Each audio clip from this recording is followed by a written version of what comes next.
Yes, we saw the return of the NPFL on our screens. It was the second stanza, and Remo Stars once again top the standings. Can they go through the next 18 games? That's $1 million questions.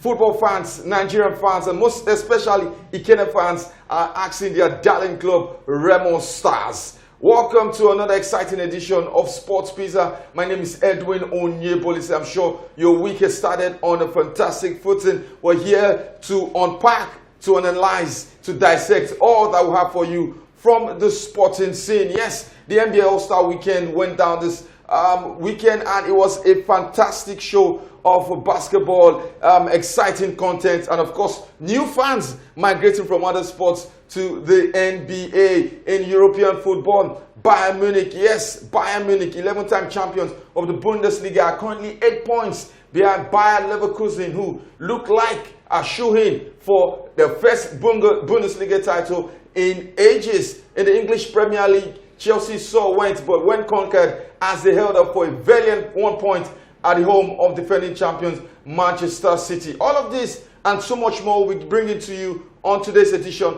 of Sports Pizza. Once again, my name is Edwin Onyebolise, and with me in the studio is David. Right after this break, I'll be bringing David on board, and together we'll make sense of all that we have for you on the show today.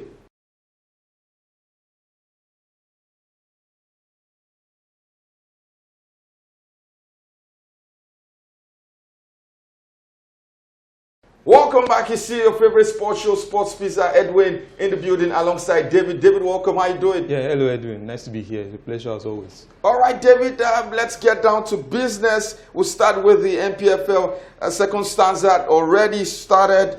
We saw some very interesting results, but we'll start with Remo Stars, who went away from home, went to Abia, picked up a valuable point, and also kept a clean sheet, currently sitting at the top of the Premier League. The question is, can Remo Stars... I know the position was changed during the course of the season, but do you think Remo Stars can hold up competition from the likes of Enyimba, from the likes of Lobi Stars, to win their first ever Premier League title? Well, it's a tall order at this point. The NPFL is drama. You know, there's a particular saying in the NPFL that is when it gets to squeaky bum time, when jungle matures, then the boys will be separated from the men. The fact that it's only 4 points between them and Enyimba, most especially, will be a big concern for them. They'll keep having to look over their shoulders over the course of the season. But if they can hang in there for as long as possible, keep getting decent results like the one they got against Abia Warriors, I think they can scale through. They can. Yeah, for Lobi Stars, they lost to Plateau United over the weekend, and that result saw Plateau go into the top of 4. But it was back-to-back wins for Sporting Lagos, a rescheduled game against Rivers United last week, and over the weekend, 1-0 victory against Bendel Insurance.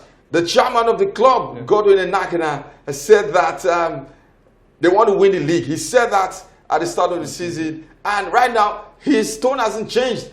Do you think it's more of psyching up the players, or realistically, Sporting Lagos can win the league title? So I think it's more of psyching up the players, because realistically, they don't have a realistic chance of winning the Premier League title. But I think when the first half of the season hit them, it hit them very hard, and then they had to, thank God for the break over the Nations Cup, and they reset. They made some good signings during the course of the January transfer, and then I think they are resetting, ready for to take on the second half of the season. But let's see how far they can go.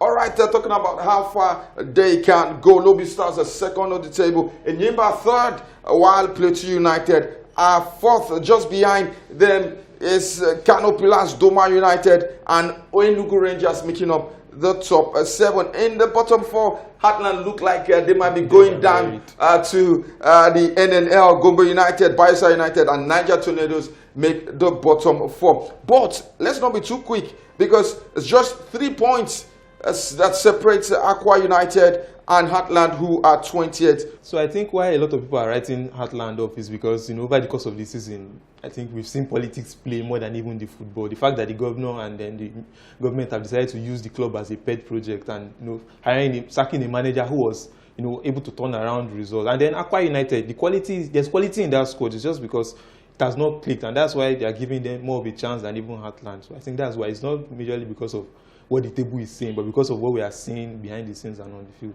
All right, we have some interesting fixtures this weekend. Kwara United will host Katsina United. Doma entertain Enugu Rangers. Bender Insurance will host Enyimba. Gombe United versus Sporting Lagos. Play 2 will slug it out with the Oluyole Warriors. Shooting Stars. Lobby Stars will entertain Heartland. Aqua United versus Bayelsa United. That's a potential relegation 3-pointer. Kano Pillars versus Sunshine Stars. Niger Tornadoes versus Abia Warriors. And finally, it is tabletoppers Remo Stars who will host Rivers United. Before we go to other talking points from the world of football, let's just take a pause and talk about the NBA All-Stars weekend. And David, as always, the Americans have a way of pulling up a show when it comes to the sporting events.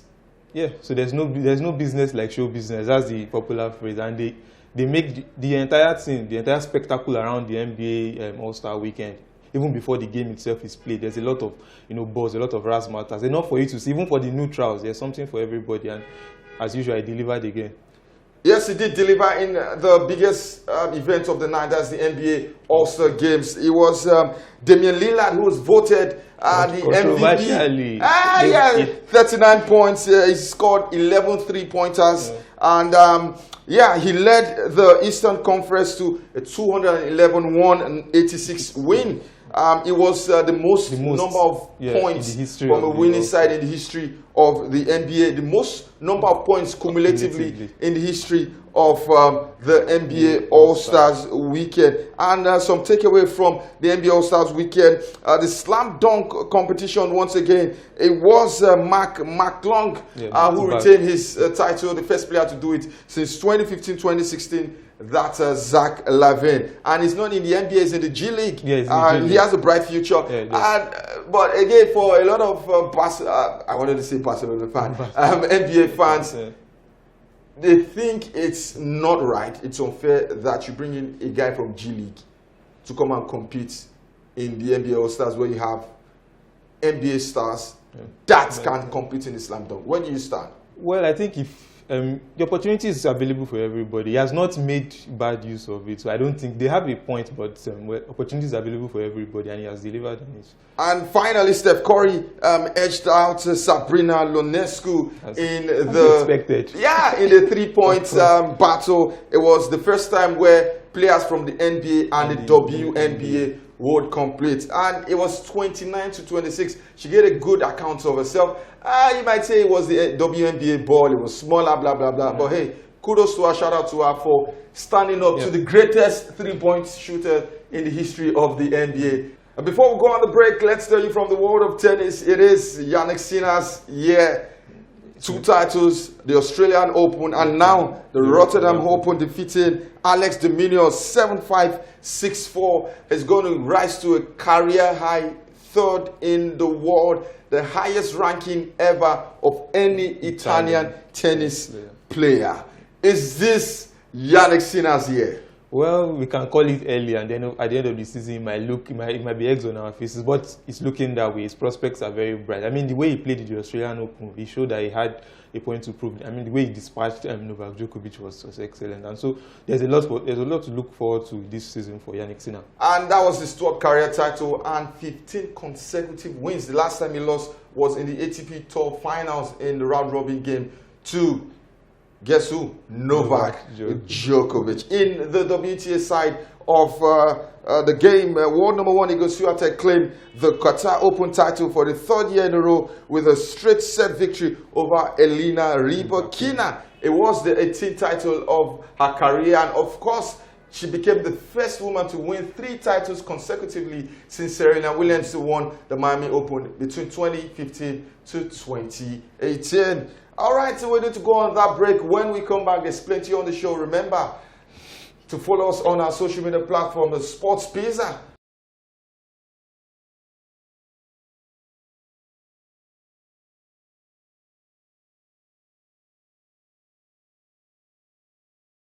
All right, welcome back. You see your favorite sports show, Sports Pizza. My name is Edwin Onyeboliseh, and of course, David is still with me in the building. David, let's start with the Bundesliga. The last time we were here, we talked about Leverkusen and the mental fortitude to hold off Bayern Munich. Munich. But it seems Bayern Munich Also are cost making that, it yeah. easy for them. 8 points, 12 games to go.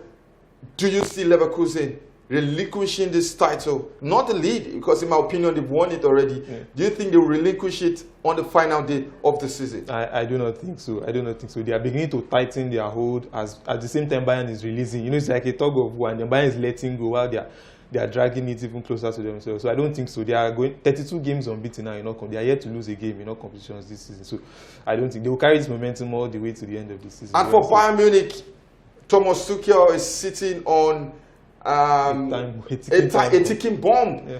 The questions posed to the CEO of Bayern Munich, he shrugged it off, but hey, he said he will be here for the Leipzig game. There are rumors that Hansi Flick is being touted to come in and salvage the season. Maybe not the Bundesliga, but the Champions League, where they have a 1-0 deficit against Lazio.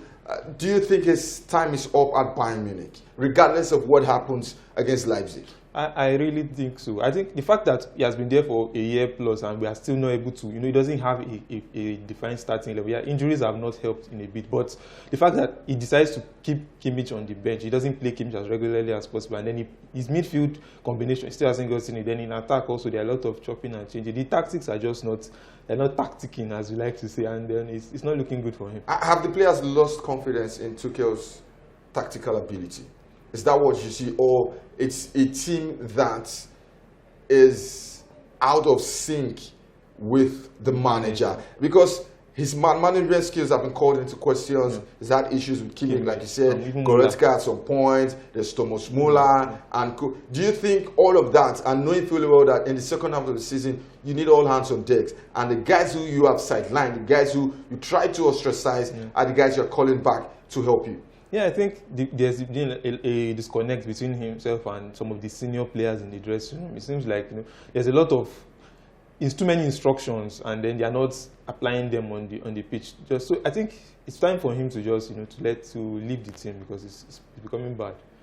All right, away from the Bundesliga, let's head to the English Premier League, and it was a game where City were expected to steamroll past Chelsea, but arguably, Chelsea put up a performance of the season and a valuable point. If they were not profligate, this result would have been something entirely different and in favor of Chelsea. They were that good, both in defense and also in creating chances, but not putting those chances away. Yes, I think credit must go to Mauricio Pochettino. I think he has shown that in the big games, he has what it takes to go toe-to-toe with the big teams. Though the smaller teams, they still have issues. But matches like City, both the first leg and even in this game, they showed that they can create chances. With a few touch-ups, like getting a striker that can actually put the ball in the back of the net enough times, they will get it right. But there's a lot of positives to take from this result.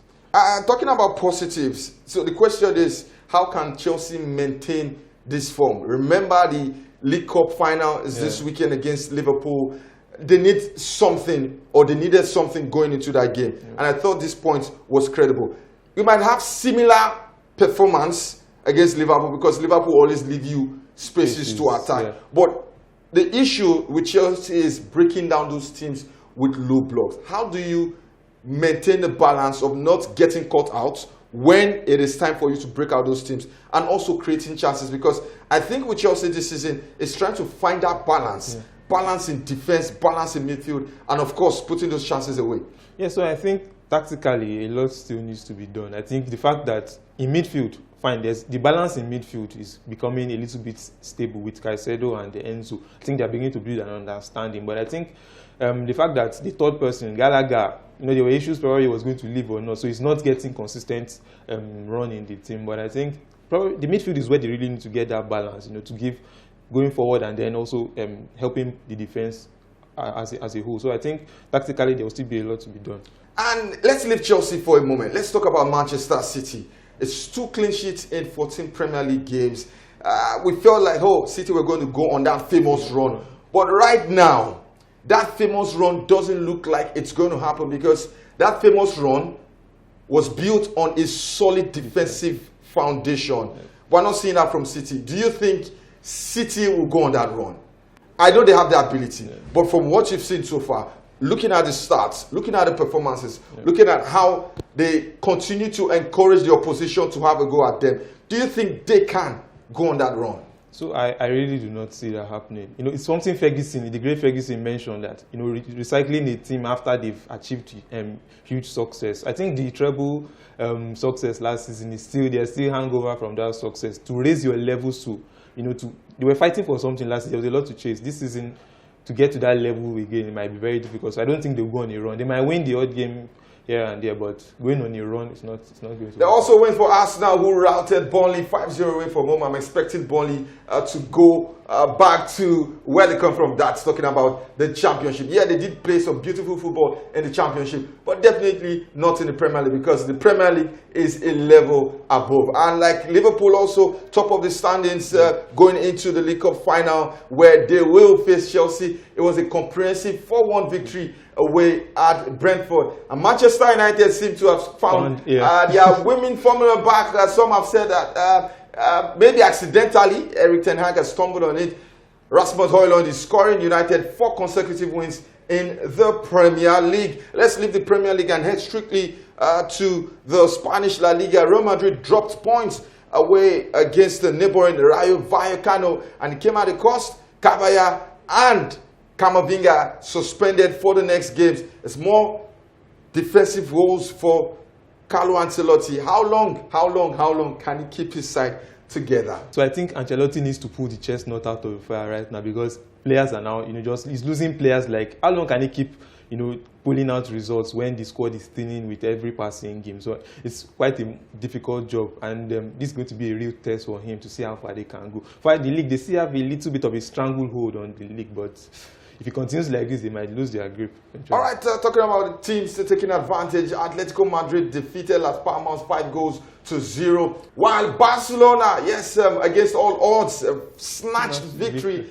right at the dirt. Robert Lewandowski's penalty ensured that Xavi and his boys returned to the Catalan with all 3 points. In the Italian Serie A, as expected, Inter Milan is still top of the table. Lautaro Martinez with his 20th goal of the season. Juventus were only able to get a point away at Hellas Verona. But the biggest game was Monza versus Milan. Game ended 4-2 in favor of Monza. A 6-goal thriller. It was a game that had everything. It had goals, it had chaos, it had moments, it had brilliance. Monza went up 2-0. Milan got back right at the dead. And in the final minutes added time, Monza scored 2 goals to ensure that the hearts of Milanese were broken. We had games in the Champions League, exciting games. I'm sure you're enjoying those games. More games, especially in the Europa League and the UEFA Europa Conference League. That's the much you can take on the show today. I'm sure you had fun with us. We'll be back same time next week. Do enjoy the video for the week, and remember to follow us on our social media platforms at Sports Pizza. My name is Edwin, signing out. Yeah, thank you for having me. It's a pleasure as always. All right, we'll be back. Have fun. God bless you.